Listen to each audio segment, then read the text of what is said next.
আমরা অনেক opportunity miss করেছি, কিন্তু এই সময় আমাদের অনেক সম্ভাবনা এবং আমাদের অনেক কিছু অর্জন হয়েছে। ফলে সংস্কারের অনেকগুলো প্রতিশ্রুতি আমরা পেয়েছি, যেটা নির্বাচনে গণভোটের মাধ্যমে দিয়ে বাস্তবায়িত হবে এবং আমরা নতুন বন্দোবস্তের সেই লড়াইয়ের দিকে যাব। দ্বিতীয়ত, এই জোট প্রক্রিয়া অনেকেই প্রশ্ন তুলেছিলেন যে আমাদের এই যে লক্ষ্য নতুন বন্দোবস্তের, আমরা যদি পুরনো দলের সাথে জোট করার ফলে এই লক্ষ্য থেকে আমরা কি সরে আসলাম কিনা। আমরা বলে এটা স্পষ্ট করেছি যে আমাদের যে জোটটা, সেই জোটটা ন্যূনতম কিছু রাজনৈতিক জায়গায় ঐক্যমত রয়েছে এবং মূলত এটা নির্বাচনী একটা জোট। এই জোটের নামও 11 দলীয় নির্বাচনী ঐক্য। এবং আমাদের চেষ্টা থাকবে এই জোটের মধ্য দিয়ে আমাদের যে সংস্কারের যে দাবি, আমরা সেটাকে বাস্তবায়ন করব এবং আমাদের প্রায়োরিটিতে আমরা বাস্তবায়নের চেষ্টা করব। ফলে এই কারণে আমরা কিন্তু আমাদের ইশতেহারটাও আলাদা আমরা দিচ্ছি। এনসিপির পক্ষ থেকে একটা আলাদা ইশতেহার, জামাত ইসলাম তাদের একটা ইশতেহার দিয়েছে এবং আমাদের এই ইশতেহারটা আমাদের সারা দেশের মানুষের জন্য, যেরকম জোটের জন্য, আমাদের প্রতিদ্বন্দ্বী দলগুলোর জন্য, আমরা যদি এই 11 দলীয় জোট সরকার গঠন করে, আজকে আমরা যেই বিষয়গুলো বলতেছি সেই বিষয়গুলো হচ্ছে গভর্নমেন্টের ভিতরে আমাদের যে অংশীদারিত্ব থাকবে সেটাতে আমাদের প্রায়োরিটি লিস্ট থাকবে। আমরা সেগুলা সেই সরকারের ভিতর থেকে বাস্তবায়নের চেষ্টা চালাবো। যেরকমটা আমরা অন্তর্বর্তী সরকারের ভিতরে ছিলাম, আমরা অনেক কিছু চেষ্টা চালিয়েছি, অনেক কিছু অর্জন করেছি, অনেক কিছু হয়তো ব্যর্থ হয়েছি। আমাদের আজকের যে ইশতেহার, সেটাকে আমরা 12টা বিষয়ে মূলত ভাগ করেছি, কিন্তু আমরা সামগ্রিক পুরো আলোচনা থেকে 36টা বিষয়কে আমরা আইডেন্টিফাই করেছি, যেটা আমাদের প্রায়োরিটি লিস্ট। এখানে হয়তো সব বিষয়, সব সেক্টর হয়তো কভার হয় নাই, কিন্তু এটা আমাদের হচ্ছে প্রায়োরিটি লিস্ট, যেটা গভর্নমেন্টের অংশীদার হলে আমরা এটাকে বাস্তবায়ন করব। আমরা এই কারণে বলতেছি, কারণ আমরা গভর্নমেন্টের অংশীদার হব, কারণ এটা আমরা একটা জোট প্রক্রিয়ায় আছি এবং এই জোটে ভিন্ন ভিন্ন আদর্শের দল থাকলেও এই জোট সরকার গঠন করলে কোনো নির্দিষ্ট দলের আদর্শ সরকারের নীতি বা সরকারকে ডমিনেট করবে না বা গাইড করবে না, বরং আমরা একটা সমন্বিত জায়গায় সে কাজ করব এবং আমাদের যে ন্যূনতম রাজনৈতিক কর্মসূচি, সংস্কার, বিচার, দুর্নীতি এবং আধিপত্যবাদ বিরোধিতা, সেই জায়গাতে আমরা হয়তো ঐক্যের জায়গায় থাকবো। ফলে এ কারণে এনসিপি তাদের নিজস্ব ইশতেহার দিচ্ছে, যেটা সে বাস্তবায়নের জন্য বদ্ধপরিকর থাকবে এবং আমাদের এই ইশতেহারটাও বিচ্ছিন্নভাবে আজকে আসে নাই। আমি 3রা আগস্টের কথা বললাম, এরপরে দল গঠনের প্রক্রিয়াতে জাতীয় নাগরিক কমিটি, বৈশ্যবিধি ছাত্র আন্দোলন, এনসিপি, জুলাই পদযাত্রা, এর মধ্যে দিয়ে কিন্তু আমরা সারা দেশের বিভিন্ন মানুষের সাথে কথা বলেছি, আমরা বিভিন্ন সেমিনার করেছি, বিভিন্ন এক্সপার্ট তাদের মতামত নিয়েছি। আমরা পার্টি গঠনের সময় একটা সার্ভে করেছিলাম যে ওই সময় মানুষ আসলে কি চায় তরুণদের কাছ থেকে। এই সামগ্রিক মতামতের ভিত্তিতে এই ইশতেহার, এই ইশতেহারের নাম আমরা দিয়েছি তারুণ্য ও মর্যাদার ইতিহাস। অর্থাৎ পুরো গোটা ইশতেহারের মধ্যে, ম্যানিফেস্টোর মধ্যে 2 things are important: youth and dignity। আমরা তরুণদের দল বা আমাদের দলের বেশিরভাগ নেতৃত্ব তরুণ দেখে আমরা তারুণ্যকে প্রধান রাখতেছি না, কারণ আমরা মনে করতেছি আফটার জুলাই বাংলাদেশে এই তরুণ সমাজকে, তরুণদেরকে, এনার্জিকে আমরা কিভাবে সুগঠিত করব, তাদেরকে কিভাবে কাজে লাগাবো রাষ্ট্রের এবং সমাজের, এটাই আগামী দিনের প্রধান চ্যালেঞ্জ এবং প্রধান সম্ভাবনারও জায়গা।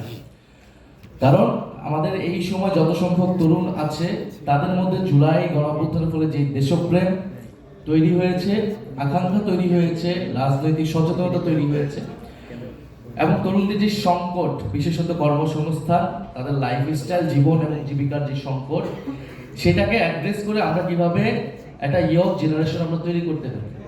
আমাদের যে দেশের 60s জেনারেশন যারা, তারা একটা লড়াই সংগ্রামের মধ্য দিয়ে আজকের বাংলাদেশের স্বাধীনতা সংগ্রাম করেছে এবং বাংলাদেশের নেতৃত্ব দিয়েছে একটা বড় সময় পর্যন্ত।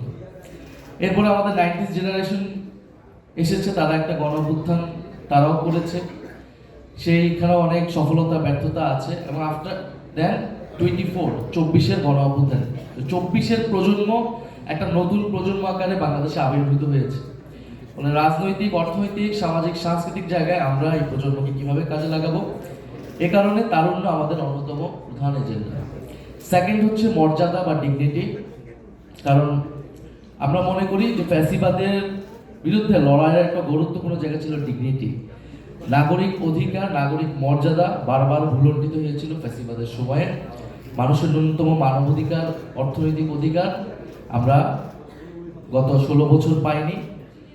প্রাণ প্রকৃতির সুরক্ষা ছিল না, ফলে জাতীয় মর্যাদা এবং নাগরিক মর্যাদা এই দুইটা আমাদের প্রধান বিষয়। আমরা নাগরিক হিসেবে তার মানবাধিকার, অর্থনৈতিক অধিকার এবং রাজনৈতিক অধিকার কিভাবে নিশ্চিত করব, এবং আমাদের ন্যাশনাল ডিগনিটির কোশ্চেন যে আমরা আমাদের জাতি হিসেবে বা রাষ্ট্র হিসেবে, জনগোষ্ঠী হিসেবে আমরা কিভাবে মর্যাদা নিয়ে দাঁড়াবো, একটা ডিগনিফাইড কান্ট্রি আমরা গড়ে তুলতে পারবো, সেটার জন্য আমরা আমাদের সক্ষমতা, আমরা আধিপত্যবাদ বিরোধিতার কথা বলতেছি এটা আমাদের স্লোগান, কিন্তু আমি কিভাবে আধিপত্যবাদ বিরোধিতা করব, আমার সাথে এতগুলো পরাশক্তি বা যারা বাংলাদেশকে ডোমিনেট করতে চায়, সেটার একমাত্র সমাধান হচ্ছে আমার নিজের সক্ষমতা বৃদ্ধি করা, নিজেকে গঠন করা, নিজের অর্থনীতি, রাষ্ট্র, সেটাকে আমি আবার কিভাবে তৈরি করব, সেটাই আমার ন্যাশনাল ডিগনিটি বৃদ্ধি করবে।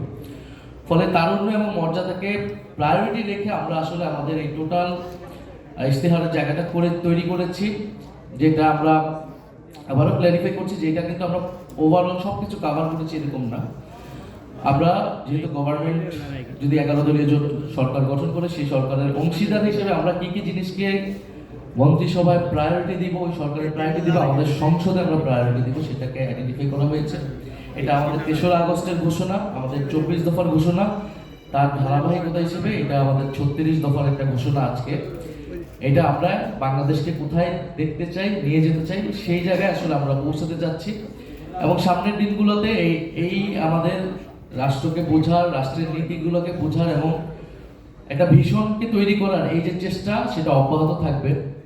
আমি আপনাদের সামনে যে 36 দফা সেটা পুরোটা পড়ব না, কারণ সেটা অলরেডি আলোচনা এসেছে। আমি হয়তো গুরুত্বপূর্ণ কিছু পয়েন্টগুলো নিয়ে আলোচনা করব।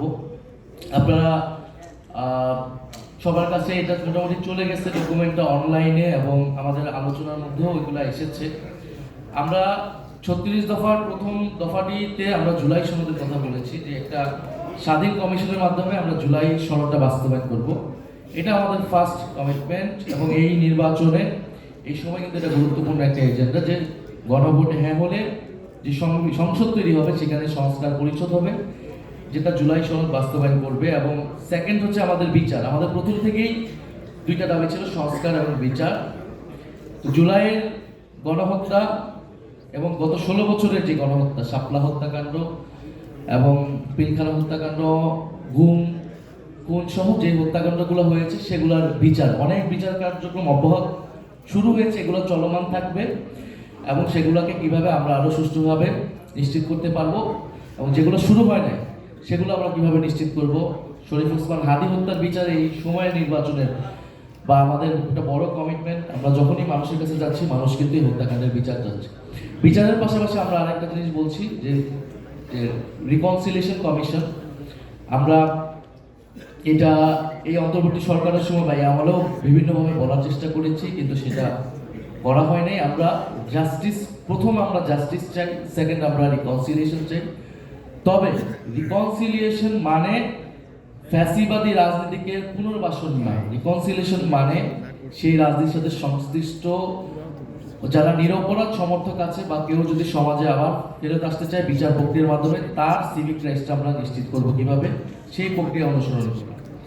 এছাড়া আমরা বলেছি যে আমাদের যারা সমাজে যেই ধর্মবিদ্বেষ, আমাদের সাম্প্রদায়িকতা, সংখ্যালঘু নিপীড়ন, জাতি পরিচয়ের কারণে যে বৈষম্যমূলক আচরণ, সেটার জন্য আমরা মানবাধিকার কমিশনে একটা বিশেষ সেল থাকবে, যারা আমাদের সংখ্যালঘু, মানবাধিকার হরণ এবং যে কোনো পরিবার ধর্মবিদ্বেষের বিরুদ্ধে তারা কথা বলবে এবং সেই অধিকারগুলো নিশ্চিত করবে। আমরা জবাবদিহিতার কথা বলেছি, এই কারণে আমরা হিসাব দাও নামে একটা কর্মসূচি আমরা রাখবো, যেখানে প্রত্যেক মন্ত্রী, এমপি এবং প্রত্যেকটা বাজেট এবং প্রত্যেকটা বাৎসরিক আয় সেগুলা সেখানে থাকবে। আমরা জাতীয় ন্যূনতম মজুরি ঘন্টায় 100 টাকা এবং বাধ্যতামূলক কর্মসুরক্ষা, বীমা, পেনশন নিশ্চিত করে শ্রম আইন কঠোরভাবে বাস্তবায়নের কথা আমরা বলেছি, যাতে আমরা শ্রমিকদের যে ন্যায্য মজুরি সেটা আমরা নিশ্চিত করতে পারি। আমরা মুদ্রাস্ফীতি 6% নামানো হবে, এটা আমরা বলেছি, আমরা ব্যাখ্যা করেছি সেটা। শিক্ষা সংস্কার নিয়ে আমরা কিছু বিষয় এখানে এসেছে, সময় কারণে হয়তো পুরোটা আসে নাই। আমরা যেটা সব ধরনের শিক্ষা মাধ্যম ও পদ্ধতিগুলো একটা সমন্বয় করা এবং শিক্ষকদের জন্য পৃথক বেতন কাঠামো, 5 বছরে 75% এমপিওভুক্ত শিক্ষা প্রতিষ্ঠান জাতীয়করণ করার কথা আমরা বলেছি। এবং আমরা উচ্চ শিক্ষার সাথে কর্মসংস্থানের সংযোগ স্থাপনে স্নাতক পর্যায়ে 6 মাসের ইন্টার্নশিপ, যেটা অলরেডি এখানে আলোচনা এসেছে। আমরা স্বাস্থ্য খাতের কথাটা এখানে ডিটেলস এসেছে, আমি এখানে এই জন্য এটা বলতেছি না। স্বাস্থ্য এবং নারীদের বিষয়টা, আমরা প্রবাসীদের জন্য একটা ডায়াসপোরা ডিজিটাল পোর্টাল, যেখানে পাসপোর্ট, এনআইডি, জন্ম নিবন্ধন, কনসুলার সেবা ইত্যাদি থাকবে।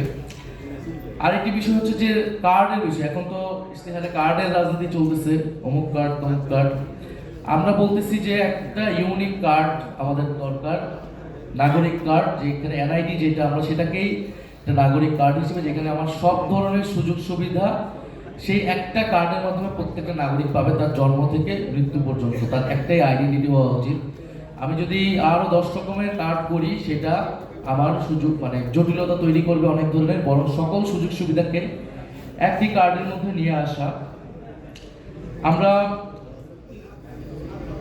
আমরা পরিবেশ বিষয়ে আমাদের কতগুলা প্রস্তাবনা আছে। দূষণকারী ইটা ভাটা বন্ধ, পরিচ্ছন্ন যানবাহন, সবুজ প্রযুক্তি নিশ্চিত করা, 5 বছরে বিদ্যুতের অন্তত 90% নবায়নযোগ্য উৎস থেকে উৎপাদন, সরকারি 40% ইলেকট্রনিক ভেহিকল চালু করে। দেশীয় বীজ গবেষণা, সংরক্ষণ, বিতরণ সক্ষমতা বৃদ্ধি করে শুধু খাদ্য নিরাপত্তা নয়, খাদ্য সার্বভৌমত্ব